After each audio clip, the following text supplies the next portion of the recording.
Warmies time! It's Thursday. The Calgary Flames, they're back in action. They haven't played for a few days, and we're here, as we said, on the Warmies. Glad to have you with us. Mike Gould with you live from the Sports Interaction studio. The Calgary Flames on a one-game road trip as they take on the Minnesota Wild this evening. As Brad S. 2041 says in the chat, it's Friday Eve, baby. You are absolutely correct. It is a jam-packed night in the NHL. There's lots to talk about. And right off the hop, we'll get into it with the betting odds, courtesy of Sports Interaction, where every game is your game. From puck drop to overtime, bet with Canada's homegrown sportsbook. 19 plus, please play responsibly. And as we look at it, the Flames taking on a Minnesota team that is top 5 in the National Hockey League this year. And as you'd expect, Minnesota is the strong favorite at minus 190. The Flames at plus 155. The over-under set at 0. Over-under set at 0. More like over-under set at 6. If the over-under was set at 0, I would expect maybe a Flames versus St. Louis game or something like that. But no, over-under set at 6. Spread at 1.5. The odds makers seem to think it'll be plus 1.5, 1.5 or over. Yeah, it's a game where the Flames are not exactly favored. And we do have a pre-built same-game parlay courtesy of the folks at Sports Interaction. And as you might expect, very much Wild-focused. If the Wilds cover the spread, 1.5, anytime goal scorer Matt Boldy and Kirill Kaprizov gets 3.5 shots on goal, that one will hit at plus 575. That is a pre-built same game parlay from Sports Interaction, and it's a good site. It's the spot where you should go, where every game is your game. Always bet responsibly. 19 plus at sportsinteraction.com/FlamesNation. The Wild tied with the Tampa Bay Lightning for second overall in the entire National Hockey League. They've acquired Quinn Hughes earlier this season. They might not be done. We'll be seeing some more, I'm sure, from the Minnesota Wild. Lots about Connor Garland maybe being a target for them. Maybe they'll go after Artemi Panarin. We don't know. But it is cool to see the Wild maybe as legit contenders this season, and certainly living up to it so far. 30, 14, and 10 through 54 games this year. You know, going by the NHL standards, there's 16 games over 500. Pretty impressive stuff. 648 points percentage. The Flames have won just 3 of their last 10. They are 21, 25, and 6, good for 48 points. And at this point, all but out of the playoff picture or the playoff race. Calgary is. I mean, the eighth place team in the West has 57 points. That's San Jose, tied with LA, Seattle. The Flames would have to leapfrog a lot of teams to get back into this race. So it is going to be an interesting game tonight, Calgary against Minnesota. The Flames are not played in a couple of days, in 3 days to be exact. We won't be seeing Blake Coleman until after the Olympic break. That's something that we heard earlier this week that came down the pipe, courtesy of Flames head coach Ryan Huska.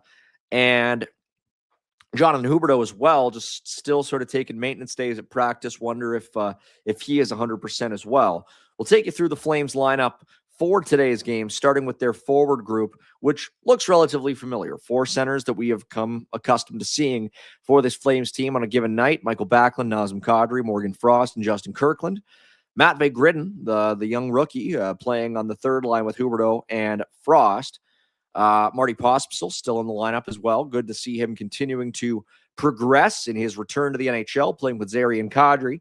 Sharangovich with Backlund, Coronado on the top line. Nice to see Coronado score a goal in the last game. And Joel Farabee still on line number 4 for the Calgary Flames with Justin Kirkland and Adam Klapka.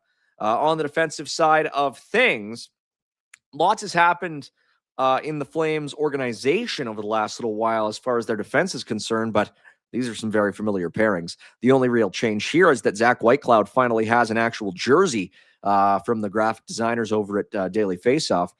Here's one thing, though, and this is courtesy of Eric Francis and a couple others who tweeted this out earlier today. We have a relatively established plan for Zayne Parekh, and we'll put that up on the screen as well. Zayne Parekh's conditioning stint in the American Hockey League is coming to an end, and we are expecting to see him back with the Flames this coming weekend. So it's going to be pretty quick here that we're looking at Zayne Parekh being back in the National Hockey League, and it's been great to see him producing on a consistent basis in the American Hockey League. Those 2 goals that he scored the other day against the Laval Rocket were fantastic. I mean, the first goal was a great shot from the line, ended up going, I think, off the post, off the goaltender and in, which was kind of cool. And then the second goal was a thing of beauty. Zayne Parekh coming off the wall, doing a spin move around a defender who was a little bit embarrassed on the play, and then putting it short side, a beautiful shot, reminiscent to the sharp angle shot that Johnny Gaudreau scored on against Dallas all those years ago. So some cool stuff for Zayne Parekh, and we're looking forward to seeing him back in the lineup for the Calgary Flames pretty soon. We're expecting that it will be probably start of next week for the game against Toronto or the game against Edmonton, both those at the Scotiabank Saddledome. So really looking forward to that, getting him back in before the Olympic break and then giving him some reps following the Olympic break as well. In goal today for the Calgary Flames, the back and forth rotation continues. It is Devin Cooley, who is 6-5-3 in 14 starts, 17 games with the Calgary Flames this season. Cooley has a .924 save percentage and a 2.17 goals against average, among some of the best marks in the entire National Hockey League. He will get the nod for the Calgary Flames tonight against the Minnesota Wild. And we'll have a look at the Wild's roster for today's game, again, courtesy of dailyfaceoff.com. This is a pretty solid team. The Wild could use another center, absolutely. Right now, they're 4 centers: Ryan Hartman, Eric Sinek, Danila Yurov, and Nico Sturm. On the wings, of course, Kirill Kaprizov, Matt Boldy, very much star-level players. Marcus Johansson named to Team Sweden for the Olympics over Michael Backlund. A bit of a surprise there, but Marcus Johansson playing on that line with Eric Sinek and Matt Boldy. Kaprizov up top with Ryan Hartman and Matt Zuccarello. Kaprizov and Zuccarello are a pretty dangerous duo. Marcus Foligno on line 3 with Tarasenko and Yurov, and then Yakov Trenin on the 4th line with Nico Sturm and Vinny Hinostroza. The Wilds are, a very good team this year, and of course, a lot of that has to do with their defense, which has always been a strong suit of theirs, but it's gotten even better with the arrival of Quinn Hughes playing on a pairing with Brock Faber. Really just slots everything so much more seamlessly for Minnesota, even with them being without the services of Jonas Brodin. They have Jared Spurgeon playing with Jacob Middleton, and then Damon Hunt on the 3rd pairing with David Jiricek. Kind of funny to see Hunt and Jiricek playing together when you consider that they were actually traded for each other last season. Hunt was the guy who Columbus got back for David Jiricek in that deal, the player they got back. And then Columbus put him on waivers, and Minnesota said, thank you very much. We'll take him right back. And now him and Jiricek are playing on the same pairing together. It's been a bit of a rough run for David Jiricek in the NHL. The former number 6 overall pick has 0 points in 23 games with the Wild this season. But still, kind of cool to see him taking a regular shift now with the Minnesota Wild. In goal for the Wild today, they're going with Philip Gustafsson. There's been a lot of chatter around the Minnesota Wild and their net mining position in recent days and weeks. Of course, the emergency Jesper Wallstedt earlier this season gave the Wild a real luxury of having 2 arguably starter caliber goaltenders. And, Wallstedt and Gustafsson, they both have excellent numbers. With Gustafsson this year, 17, 9, and 6 with 3 shutouts and a .909 save percentage. So, you want to have Wallstedt playing, obviously, but also the Wild, as we clearly just saw, have a bit of a deficiency down the middle. And maybe that's something they look at as they move forward here, using Wallstedt to shore that up down the stretch, down the road.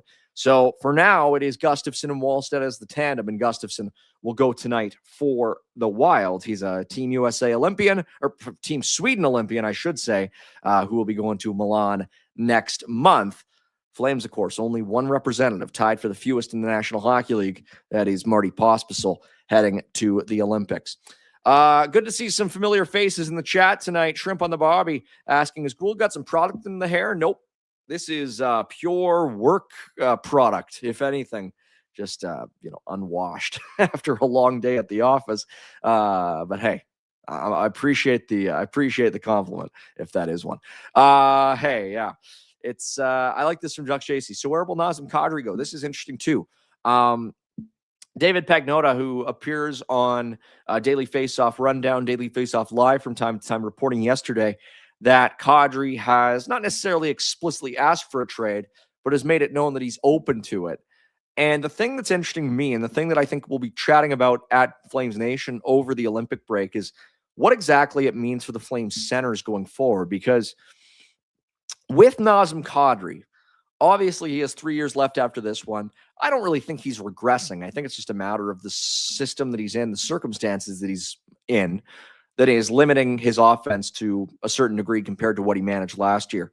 The thing that's interesting, though, is the Flames do trade Nazem Kadri this year. They still have to make a decision in the summer about Morgan Frost. And, Morgan Frost is a pending UFA after next season. He'll be a UFA in 2027, right as the new arena is slated to open. If you trade Nazem Kadri and then you get word that Morgan Frost isn't keen on re-upping, do we get to a point in a year now where both those guys maybe aren't here? That's a really interesting path forward for the Flames. I think there are avenues for them to go down if they need to get a stopgap. Because as it stands, I think right now, essentially, Kadri and Frost are stopgaps for this team. Morgan Frost will be 28 when a new contract kicks in. Not sure if that's necessarily what you want to lock yourself into. But I don't know. I think with Kadri, I think teams like Detroit and teams like Montreal and teams like, Carolina make a ton of sense. I think the Flames will need to retain on at least one more player this season. It makes no sense to just keep that third slot open. I don't know if you do it with Kadri or Coleman. I'm of kind of a mind if maybe you do it with Coleman and then you trade Kadri after the draft. I think there's more to gain from retaining on Coleman this year as opposed to if you wait for the summer and you only have one run that you're retaining on. So I think there's lots of different ways that you can broach it. But yeah, there's a lot of moving parts for this Flames team. Anybody to me really older than Matt Coronado and Connor Zary is a guy who I'm already starting to think about how you trade that guy down the line or how the succession plan works for that particular player. There's been chat about Mackenzie Weegar this week. There's been chat about Huberdeau. I mean, how that's going to play out. But even Farabee and Sharon Govich and Hanley and White Cloud and all these players, there needs to be considerations made about how strategically to maximize their value at the right time. So there will be lots of those conversations that occur as the season progresses. And it's worth remembering that because how this season is so compressed, we're really in the home stretch here right before the trade deadline. It doesn't feel that way. March 6th is the deadline. But the Flames only have, 8 more games until the trade deadline? 9 more games? I think they only play 5 more games at home between now and the trade deadline. It's really tricky. So they're going to have to make these decisions pretty quick. Kadri to Utah. That's an interesting one. I don't think Kadri would go to Utah, but the interesting thing to me is if you do trade Kadri and if you do trade other guys, there's actually one guy on Utah who I do like as a possible signing for the Flames this summer. It reminds me of when they signed Anthony Mantha to a 1-year deal as sort of a rehabilitation contract. Didn't exactly work out then. It's working out now for Pittsburgh. But a guy who I wouldn't mind seeing the Flames sign to sort of fill a gap for a year, maybe while you're waiting for Cole Reshny to grow as a pro, is Alex Kerfoot. So that's a name that I would maybe keep an eye on as the summer comes, because he's been hurt for most of this year, but he's versatile. He can play in all situations. He can play center. He can play wing. And being that he's been hurt for most of this year, I could see him taking a 1-year deal to try and bump up his value. That's the sort of thing that the Flames need to do, is they trade guys. You trade the guys who are already on the roster, Then you sign guys to short-term deals. You trade them too. So now you're sort of double dipping. You just continue this cycle until your true long-term guys are ready. And for me, Matvei Gridin is pretty much ready. Sam Honzik's pretty much ready. Those are two guys you need to bring into your lineup in significant roles next year. But what if we're sitting here at some point next year and saying, okay, we don't have Nazem Kadri, we don't have Morgan Frost, we don't have Blake Coleman anymore. The Flames may still need some placeholders, some stopgaps. So I don't necessarily know about Kadri to Utah, but if they do go shopping in the bargain bin this summer, that's a name, Alex Kerfoot, that I would recommend that some folks maybe keep an eye on as a player for the Flames to target. Of course, only 2 more games in the month of January for the Calgary Flames. Today against Minnesota and against the Sharks on Saturday. The Flames have lost 4 in a row. They have won only 3 games in the entire month of January so far. Then they play the 2 games in February to kick things off, and then a couple of games at the end of February, and then basically we're at the trade deadline. So it's going to come up real fast. Of course, it's only in March 6th is when we're going to be getting to that particular date for the Calgary Flames.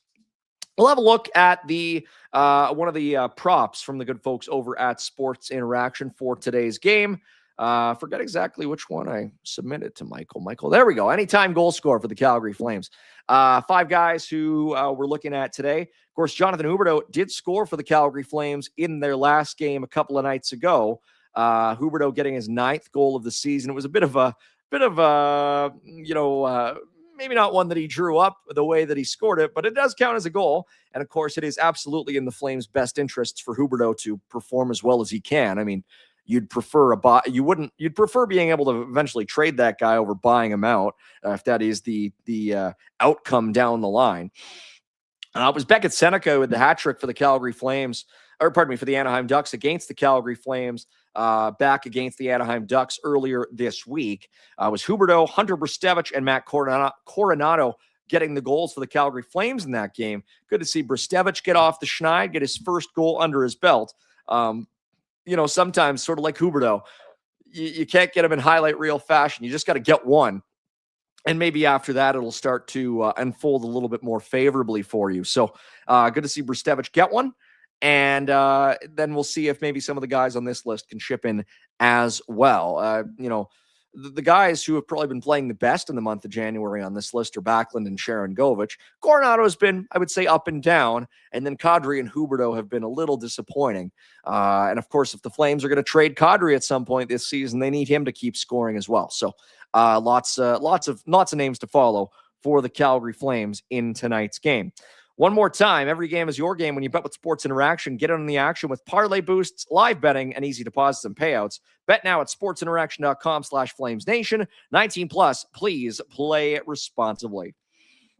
Well, there's a number of other games on the docket in the NHL this evening. The Flames, of course, taking on Minnesota at the top of the hour.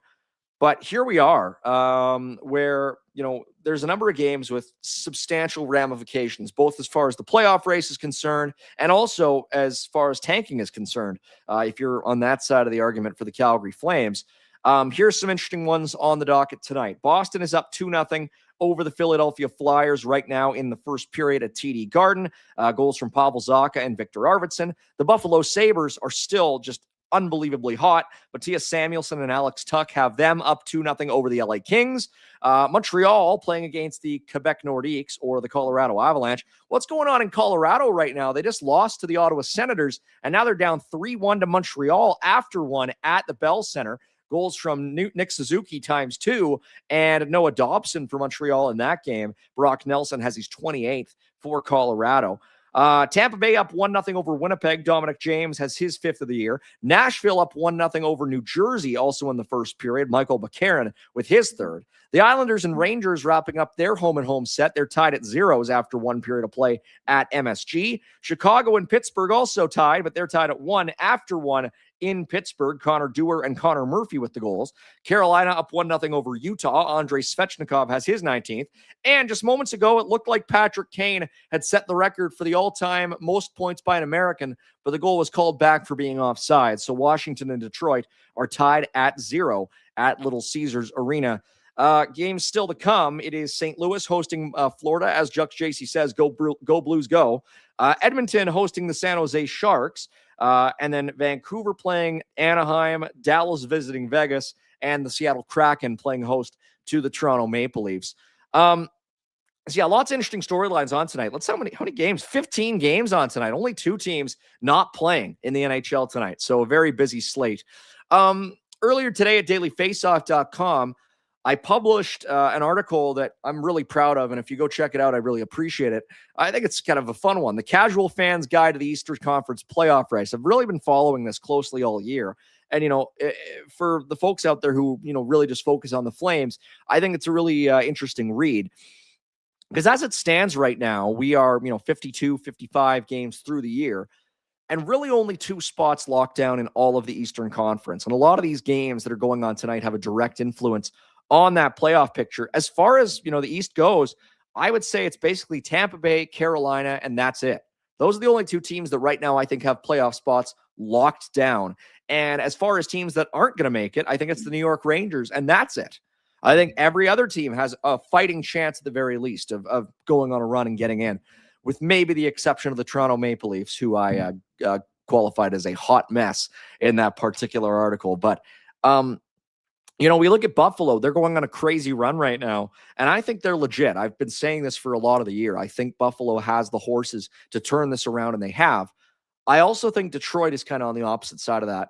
They are tied with Carolina in points right now. They've played in 2 more games played. I am concerned about that Red Wings team. I think they're maybe on the verge of going this way a little bit. We'll see, though. There's still so much hockey left to be played, and there are teams outside the playoff picture right now, like Florida and Columbus and Ottawa, that are making legit cases to try and sneak in. So I think it is just totally wide open, and I find that part of the season right now just so interesting to watch. Way more so than the West, where, the current benchmark to make the playoffs in the West is 57 points. Out East, it's, 63, 65. So it's a way different equation. And, the West also has just some way worse teams like Winnipeg and Calgary and St. Louis and Vancouver and Chicago. So it's a very interesting season that we are seeing unfold right now. Some news that came down as well today, I want to talk about related to Calgary Flames prospects, has to do with Cullen Potter. And this is something that we just saw this afternoon. Obviously, we knew that Cullen Potter was done for the season. He sustained an upper body injury in a game against Miami University in Ohio earlier this month. Potter had 26 points in 24 games as a sophomore at ASU. He played his freshman year before he was drafted. And now coming out today, this was really interesting. I want to shout out Cooper Krigbaum, who writes for the ASU paper down in Tempe, talking about how had Cullen Potter not been injured in that game against Miami, he was leaning towards turning pro with the Calgary Flames at the end of the season. Now, as it stands, it's looking like Cullen Potter's heading back to ASU for one more year to play his junior season at Mullet Arena in Tempe. And it's interesting stuff. Cullen Potter underwent surgery a week ago today. It's a shoulder injury for Cullen Potter. So underwent surgery on that and expected to make a full recovery. The Flames are very encouraged by what they saw with Cullen Potter at ASU this season. There were quotes in there from Don Maloney, the Flames president, and Ray Edwards, their player development director, talking about how they are excited about Potter's progression at ASU and how they are happy with him continuing to play there. So that's a good sign. That's good stuff. And thanks to Cooper for writing that up. We'll have our own coverage of that at Flames Nation coming tomorrow as well. So there's no more Cullen Potter this season, but it does look like we'll still be following the Sun Devils next year at ASU with more Cullen Potter to come. There will be some more Flames college prospect action this weekend, though, as tomorrow it will be Quinnipiac taking on St. Lawrence. That'll be, of course, Ethan Wittenbach going at it, the number 6 Quinnipiac Bobcats, one of the top teams in the nation this year. And also tomorrow, we have Eric Jameson and Denver taking on Minnesota Duluth. That is in the evening. Forget if North Dakota plays this weekend. I don't know if they do. But in any event, Cole Reshny is having a tremendous season. Again, very much a player who the Flames should be very excited about as things move forward here. I think that's just about it for today's edition of the Warmies. Great to see, again, some familiar faces in the chat. It's going to be an interesting game. The Calgary Flames and the Minnesota Wild, these, have historically been very boring games. In years past, they have given games that have just been, 1-0, 2-1, what have you. And there was one game that sort of fit that bill earlier this season. This is the third and final meeting between these two teams this year. Second game in Minnesota. The first one was back on November the 9th when the Wild beat the Flames 2-0.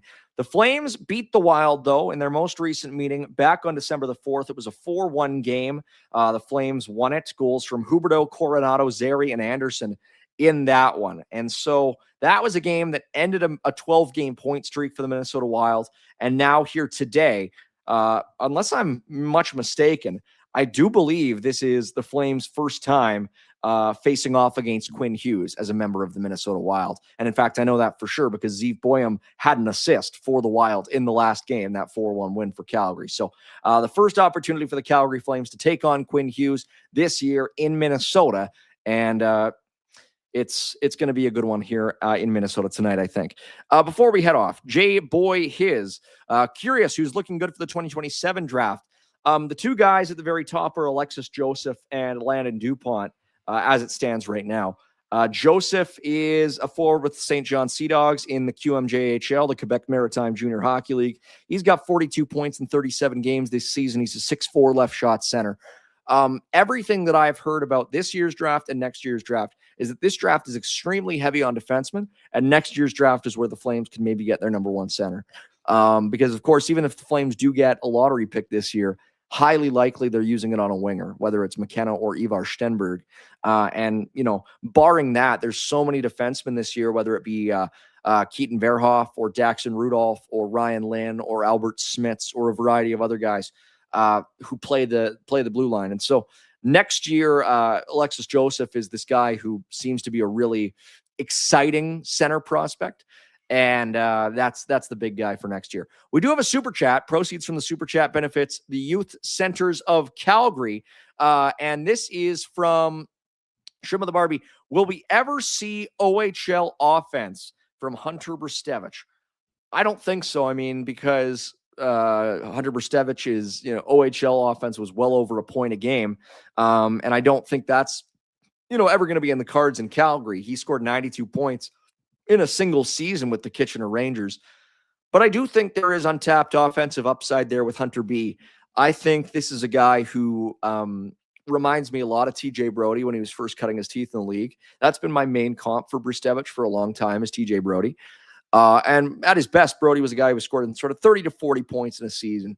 I still think the Flames need a true two-way defender long-term on the left side. I think they've got a number of very impressive righties. I think their lefties leave a little bit to be desired. I like Yan Kuznetsov. I like Kevin Ball. But I don't know if they are necessarily the two-way guys that you need to really lead your defensive group. The guys like a Mark Giordano or an Alex Pietrangelo or what have you. And I think the Flames need somebody like that, especially if they want to pair him with Zayne Parekh. I think that would be a great sort of thing to get. The thing that I see right now, the Flames need, I would love the Flames to get another pick in this year's draft in the first round, because I think the ideal scenario for the Calgary Flames is you get a lottery pick at the very top, maybe in the top 4 or 5 picks. That's where they're projected to end up. You get one of those players at the very, very top. Then I think they need to get a defenseman in the middle of the draft, middle of the first round. There's going to be so many defensemen. I was chatting with a buddy of mine the other day, and this is a draft that really reminds me of 2018, when there were a few really good wingers available at the very top. And the best center in that draft still to this day is Barrett Hayton, plays for Utah. It was a really horrible draft for centers. And I think there are going to be centers this year who get overdrafted because they are centers. This is a draft full of good defensemen and good wingers. And I think the Flames need to get a good defenseman. They need to get one of those defensemen in the middle of the first round. And then, you already have another first round pick later on, where maybe you take a swing on a guy like Liam Ruck or something like that. So And then next year, I mean, you have 2 firsts. Maybe you can get another. There's just so many different ways they can go about it. So, long-winded way of answering a question about Hunter Brzustewicz to say no. I don't think he's ever going to be a true Erik Karlsson type, but I do think he's going to be a very good top 4 who can produce and contribute at both ends of the ice. So that's my thoughts there, and I hope he can score some more goals. I hope he can actually shoot some directly into the net, but we saw him do that a fair bit in the American League. I don't think enough people really took note of how impressive it was that Brzustewicz scored at the rate he did. Even if it wasn't the lofty OHL production last year in the A with the Wranglers, he still got up to 32 points as a first-year pro defenseman. That's something that Rasmus Andersson, when he was playing with the Stockton Heat, never really did. So I'm really excited for Hunter B, and I think he and Parekh give the Flames a lot of upside on the right side going forward here. And hopefully we'll see them both in the Flames lineup soon. For tonight, it's just Hunter, and it's the rest of the Calgary Flames taking on the Minnesota Wild in St. Paul. Thank you all for tuning in. It's been a lot of fun. One more time, thanks to the folks over at Sports Interaction, where every game is your game. 19 plus, please play responsibly. Head on over to sportsinteraction.com/FlamesNation. Thanks to Shrimp at the Bar before the Super Chat. Thanks to the Youth Centers of Calgary for doing all that they do. Thanks to everybody in the chat and to my producer, Michael, out east. I'm pretty sure it's starting to thaw out there. I sure hope it does before I head out that way this time in a week or two. And to everybody else out there, appreciate you tuning in. One more time, my name is Mike Gould, and tonight you have been watching this edition of the Warmies. Hey, buddies, thanks for watching. We appreciate it. Also, if you could throw in a like and subscribe, it does help us out with what it is we are doing. And check out more at flamesnation.ca.